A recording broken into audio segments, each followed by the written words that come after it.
Amen, amen. And now we will have a spoken word piece from Mr. Maurice Taylor. Amen.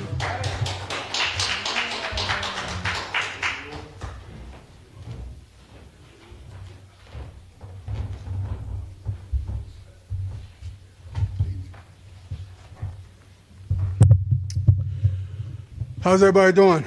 Good. Great. You know, I was asked the other day if I could do a poem. And just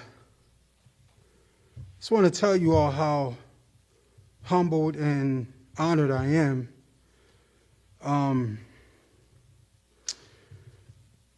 With this poem, I want to tell you a story as quick as I can. Today, I spoke to my foster mom. And it's been years in the making. I've been through so many different foster homes, abuse, and neglect. But this particular home, right, where love resides.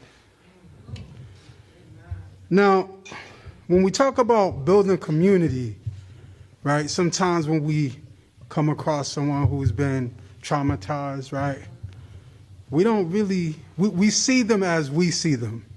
We don't see them as they see themselves.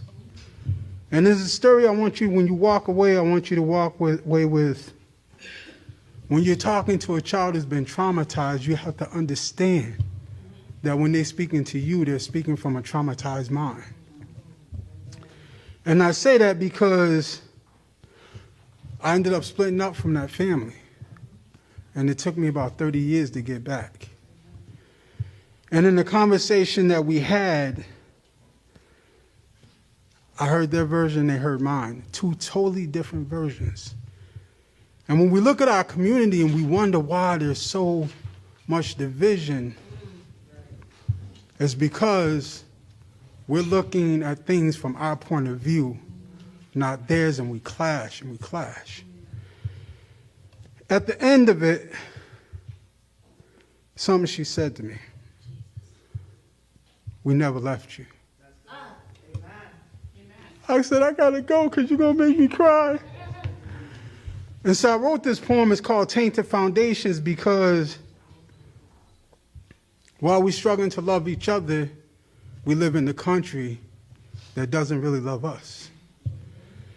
And until we realize that we are on tainted foundations, we're stuck.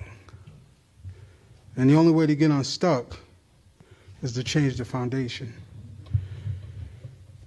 Tainted foundations is imagined and sketched to uphold the blessed and the wretched. It's planned, designed to withstand weather, elements, and forces, while holding us up, of course, white Jesus and trap rap, a rejected path that's filled with obstacles, pests, thorns, and beasts.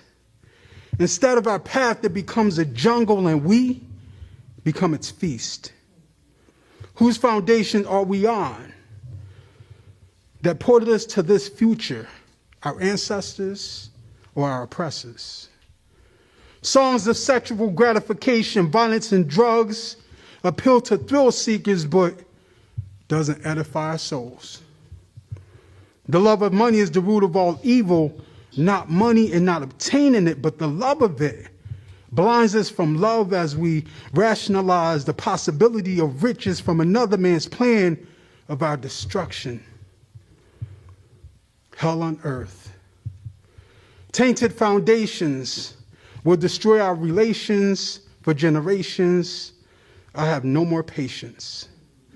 We must give birth to opportunities that nurture our souls, that give us strength, melanated Jesus and conscious hip hop, because love is strength.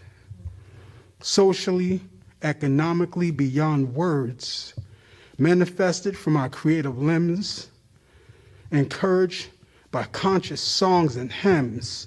Guided by a third eye, can you deny that we're trapped in a burning house? In Dr. King's revelation, we must save our nation, escape these tainted foundations, destroying our relations for generations. I have no more patience.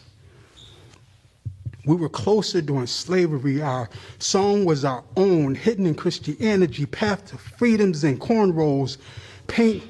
Pain turned to blues, hyped and relaxed by jazz. We created country and rock too. But now, what do?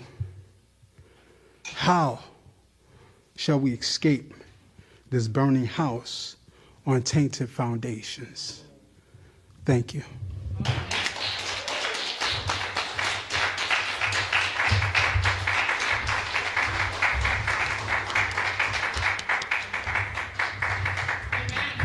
Thank you, sir, for